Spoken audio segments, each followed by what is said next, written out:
Hi, folks. I'm Peter Lemieux with Rounding Third. I tell baseball stories. Today's story, I'm going to talk about a human emotion. Losing hurts. In baseball, my favorite sport, it can really hurt. The one that hurts the most is when you had the game won. You had just recorded in your brain that this is a victory, and you can't get that last out. For whatever number of reasons, a victory becomes a loss, and it hurts. The bigger the game, the more the hurt. That's what we're going to talk about today. The pain of losing in a big, important game. Now, to understand my story today, we're going to go way, way back in history. We're going to go back so far that even I don't remember it, okay? We're going to go back to a time so long ago that it occurred before my father, God rest his soul, it was even born. The turn of the 20th century. In the beginning of the 20th century, different world. Very few people owned cars. When you had baseball games, the stadiums were in the middle of a city and people would take trolleys or whatever necessary or walk and go to the stadium at the game. And it was an atmosphere where a team was kind of like a school team. It's our city's team. And people developed an emotional attraction to them. There was no radio. There was no ESPN, no television. People found out about the game by reading newspapers and word of mouth. People talked about baseball all the time, particularly the men. They'd go to work, they'd talk about who won, who played well, who stunk it up, and it was America's sports. There was no other major professional sport in the country. People worked hard to make a living, and this was, in a lot of ways, no television or anything like that. This was their entertainment. So, also, discussion for another day. There were not good laws for labor to protect labor. Unions hadn't really gotten any strength. So people would go to work often in difficult circumstances and underpaid, and they needed an outlet. Baseball was that outlet. 1910, for the first time in history, the President of the United States came to the first game of the baseball season in Washington, D.C. Taft was the president. Taft weighed over 300 pounds. They had to take the seats out where he was going to sit and put in an extra large seat so he could come to the game. And William Howard Taft threw out the first pitch from his seat to the whole Washington Senators. I think they were called the Nats then, but team, and it was caught by Walter Johnson, their greatest pitcher. Walter Johnson went out, pitched a one-hit shutout, and it was great. Johnson sent the ball to Taft. Taft autographed it, sent it back to him, and said, "I hope you continue for the whole season." Well, Walter Johnson couldn't continue because there was another team that year superior to them, the Philadelphia Athletics, coached by a Hall of Fame manager named Cornelius McGillicuddy, or Connie Mack. But that's not what my story is about. I just wanted to set the time. In New York City, there were the three teams. There was the New York Giants, who had a stadium right in Manhattan. You had the New York Highlighters, whatever that meant. They would eventually morph into the Yankees, and in 10 more years would obtain some guy named Babe Ruth. And it set off an era of Yankee strength, and Yankees became the most popular team in town. There was the Brooklyn Superbas, who would, as you can imagine, become the Dodgers in town. But in the early years of the 1900s, The only good team in town was the New York Giants. From 1905 to 1924, those Giants played in 9 out of 20 World Series. They were in the World Series almost every other year. At one stretch, they were in 4 World Series in a row. Won 3 in a row at one time. So the people in New York, because it was easy to get to their games and they were the best team, were a New York Giants team. They had the best pitcher in baseball, arguably, Christy Mathewson.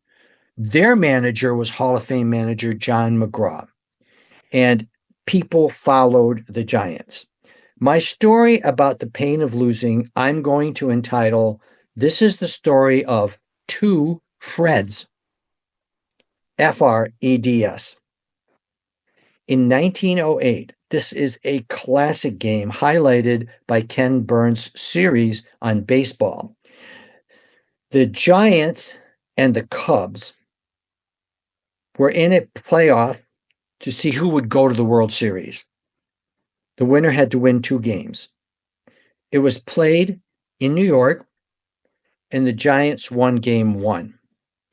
Game 2, all they needed to do was win this game and go to the World Series. Now, if you can picture this, at that time, the fans actually sat in the field. They would tie a rope somewhere out in the outfield and put the fans behind the rope. So you had fans on the field.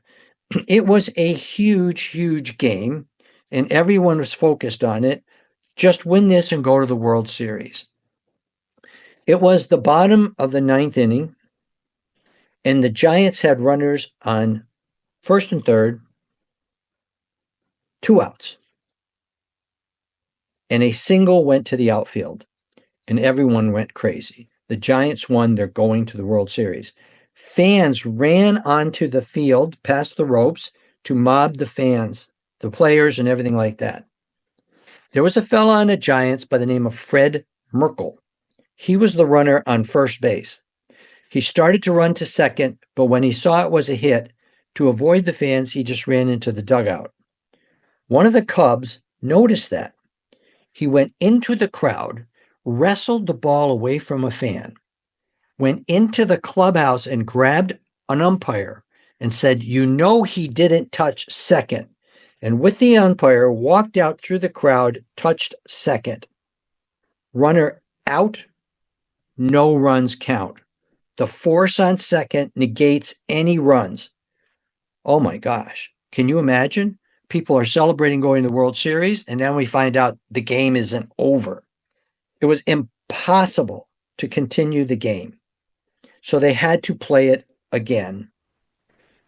The next time they played, the next day I think it was, the Cubs team had to come to the game in police cars to protect them from the crowds.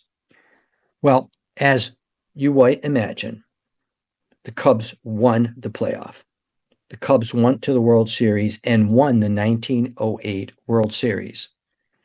And Fred Merkle created pain through the whole city of New York. Fred Merkle was mocked. He was just made fun of. He was a decent ball player, but he stole the pennant from the Giants by not going to second base. It was heartbreaking for the team and for the fans. Now, to multiply this, and this is how I got to the story of Two Freds, it was only 5 years later when something like that happened again to the same team. Only now we're in the World Series. 1912, the Giants are playing the Red Sox. And the Giants have this great pitcher, Christy Mathewson, on the mound for the final game. How do the people listen to this game since there was no radio coverage? And the story is told about a guy by the name of Specs Torpiture. Who cares? Specs Torpiture became a major league player, but at the time of this game, he was 13 years old. and he was hired by a tavern in New York to report the game to the people who were at the bar. The bar was filled, and they say there were like 100 people out in the street. Specs would get a ticker tape, a printout, and then he would read it. This guy came up, this guy grounded out, and then he would announce the progress of the game to the fans as they were going. And I don't have the name of the bar. Specs did go on to play 13 years in the majors, but he's reading the results in the bar. The Giants go into the last inning with a 1-run lead. It was in Boston, and the first guy hits a fly ball to center fielder Fred Snodgrass. Fred Snodgrass was known for being a great fielder, recognized one of the best defensive outfielders of the day. He dropped the ball. Reminds me of Aaron Judge when the Yankees had a big lead last World Series and he dropped a ball. That wasn't anywhere near as painful because the Dodgers ended up being a much better team. But this was out number 1, was not recorded. As the story goes on, another ball was hit to center field that looked like it was surely a hit to tie the game, and Snodgrass made an incredible catch, therefore saving everything. However, it was not to be. A couple more hits, the game was tied, and then the game was lost with 2 outs. Had Fred caught that fly ball, the Giants would have been world champions. Instead, they weren't. Now, Christy Mathewson was known for being a very unemotional guy. But the word was, after that game, he went into the clubhouse and he wept. They were so close. They had their hearts broken 5 years earlier, and now they're broken again. Specs Torpicer had a hard time saying this to the people. Here's a quote from Specs. I broke down and found it almost impossible to announce the tragic events to the hushed crowd. After it was all over, I sat on the platform silently reading and rereading this doleful news on the tape, as though repeated the reading could erase the awful words. That was his quote. This for the second time in 5 years, victory was stolen from the Giants by a guy named Fred. Now, the manager of the Giants, John McGraw, he recognized how great Snodgrass had been during the season, actually raised his salary after the game by $1,000. That's not small money back then. But here is where the pain of the city comes out. It's in the press, and they were merciless. The New York Times wrote, right in the pages of world history baseball, the name Snodgrass, right at large in black, not as a hero, truly not. Put him rather with Merkel, who was in such a hurry that he gave away the National League Championship. Snodgrass was in such a hurry, he gave away the World Championship. Within 5 years, 2 guys named Fred, in the biggest games of the year, cost the Giants victories. And so it went on. That's the pain of losing. So I asked myself, who suffers more? The player who made the mistake or the population of the city? With this story, it seems like the population of New York could not forget this because Fred Snodgrass moved on. Fred Snodgrass left baseball eventually, moved to California. Fred Snodgrass became a wealthy banker and mayor of Oxnard, California.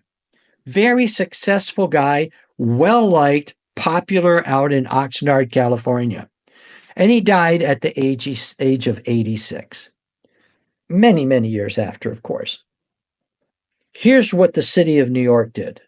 The New York Times covered that obituary with these few words: Fred Snodgrass, 86, dead. Ball player muffed 1912 fly. That's all they said about him. The only thing that counted is he cost us a victory. The pain of victory is interesting.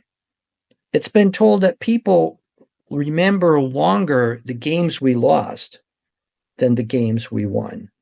I don't know if that's true or not.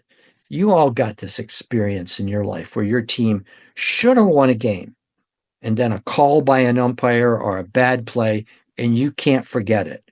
Neither could the city of New York. The player rebounded and did quite well.